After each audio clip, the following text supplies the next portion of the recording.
The 8th generation Amazon Fire HD8 is the newest version of these famous Fire tablets, but in fact not much has changed compared to the predecessor.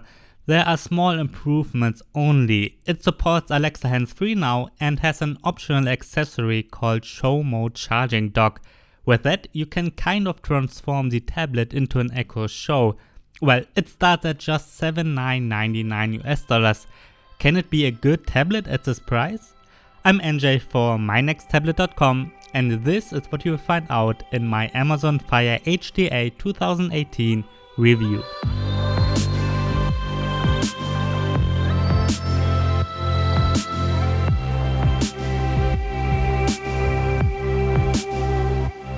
Amazon did not change the design of the Fire HD8 at all compared to its predecessor. While it is well built, we still get a full plastic body. According to Amazon, it is more robust than an iPad mini 4. That might be true because it seems very solid indeed. However, it feels much cheaper than an iPad mini due to its plastic body. It is not too heavy with 363 grams but very thick with 9.7mm. As I said, Amazon did not change the body at all. That's why we still get an old micro USB port to charge it. We get a standard headphone jack, the power button and the volume controls next to it. On the right side there still is a micro SD card slot. You can use cards with a capacity of up to 400GB now. In the past 256GB were the maximum. The Amazon Fire HD8 features two speakers on the longer right side.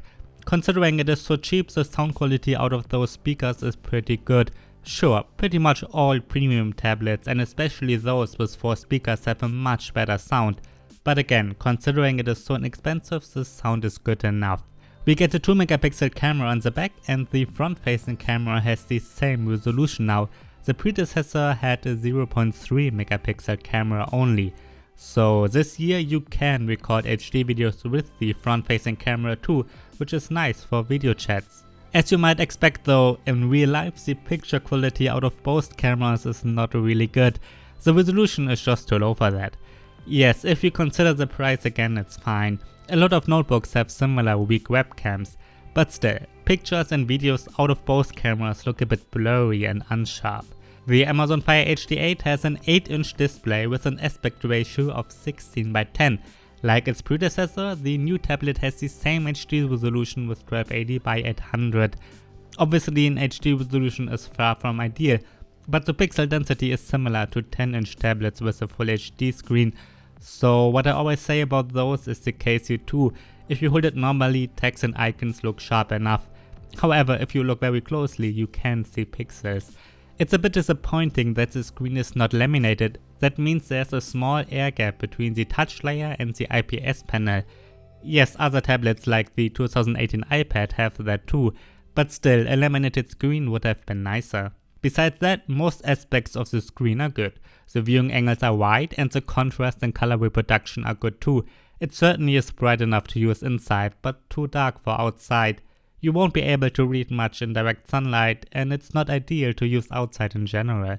Inside the Fire HD8 8th generation sits a 1.3 GHz quad-core processor from MediaTek that is supported by 1.5 GB of RAM and a 16 or 32 GB internal storage. Nothing has changed here. For simple tasks the performance is good enough. I've been able to use the Silk browser without any issues and it's good enough to read ebooks or watch Prime Video too. Other apps like Microsoft Word run fine as well.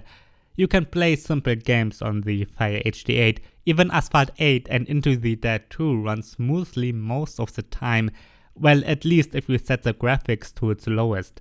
Obviously the performance is far from outstanding. Game graphics look much weaker than on higher end devices. So it's not a perfect gaming tablet at all. I don't think Fortnite will ever run on here. Sometimes it can happen that you have to wait for a couple of seconds until an app really is opened, but once it is, it usually runs without any problems. Well, you can't expect to get the best performance in this price range, but it's important that basic things run smoothly and that is the case here.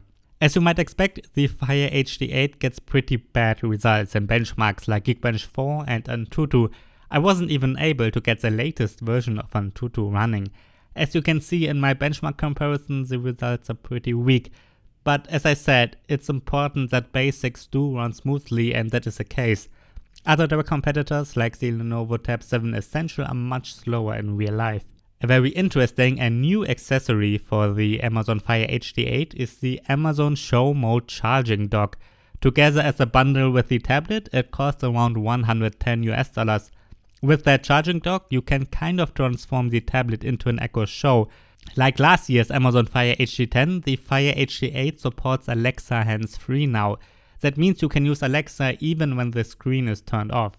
In addition to that, it supports the so-called Show Mode now. Once activated, the interface looks like on an Echo Show. Instead of the standard tablet interface, you are seeing information from the Alexa voice assistant. You can activate the Show Mode by saying, "Alexa, please activate the Show Mode." If you're using the Show Mode charging dock, the Show Mode is activated automatically once you connect the tablet. The Show Mode charging dock consists of a dock that is connected to a standard micro USB charging cable. In addition to that, we get a kind of case with a built-in micro USB connector. To use the charging dock, you have to connect the tablet with the case first. Once you place the tablet inside the case onto the charging dock, the Show Mode is activated automatically and it's charged at the same time. I would have preferred that you don't need this case to use the charging dock, but I guess Amazon did not want to change the body of the Fire HD 8 at all to save money. Well, at least the charging dock works exactly as it should. The Amazon Fire HD 8 2018 is shipped with the Fire OS in version 6.3 out of the box. However, the Show Mode is supported starting at version 6.3.0.1 only. But don't worry, you can update immediately once you start the tablet. Even though the interface looks different, Fire OS is based on Android. While it is Android, it is Amazon's version of Android and not Google's Android. Compared to standard Android, the interface has been customized a lot. Basically, all of Amazon's services are integrated into the operating system. You've got fast and easy access to your Kindle eBooks, to Prime Video, Amazon Music or Audible audiobooks, and obviously you can shop on Amazon easily. Compared to normal Android, mainly the Google Play Store and apps from Google are missing. Instead, there's the Amazon App Store pre-installed.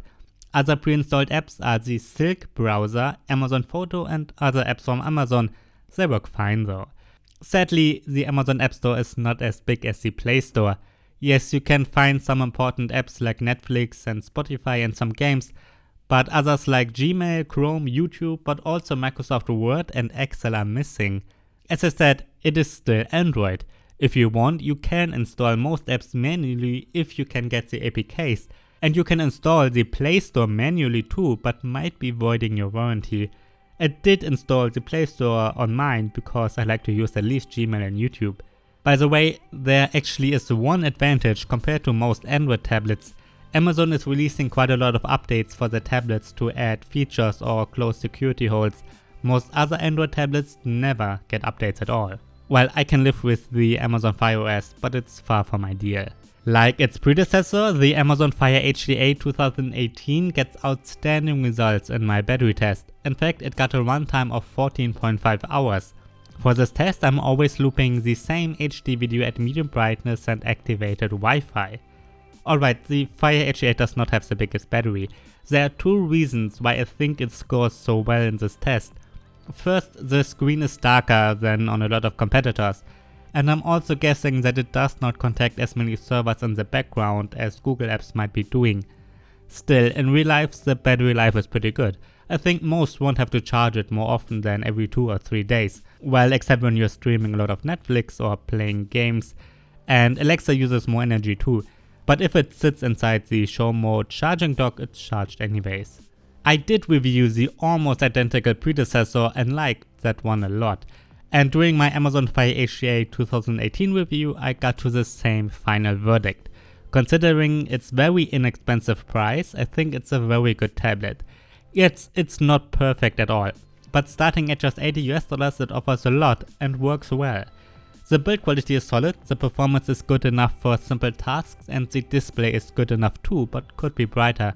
At the same time, we get a longer battery life, Alexa hands-free, and the Show Mode charging dock as an optional accessory. It would be great to get kind of normal Android in the Google Play Store, but at least you can install it yourself.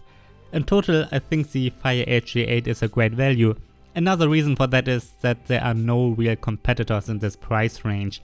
I did review the similar priced Lenovo Tab 7 Essential, but have been very disappointed with that one. If you're willing to spend a bit more to get Google Android, you could check out the Lenovo Tab 4.8 and Huawei MediaPad T3.8.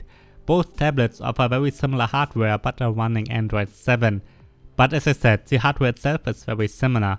There's one very interesting alternative from China though that you can get through a couple of import shops. The Shuwi Hainan Pro is a very interesting alternative. In fact, it offers a better performance, a much nicer screen, and Google's Android. You have to pay around $50 more though. Alright, that's my review of the Amazon Fire HD 8 2018 and the Show Mode charging dock.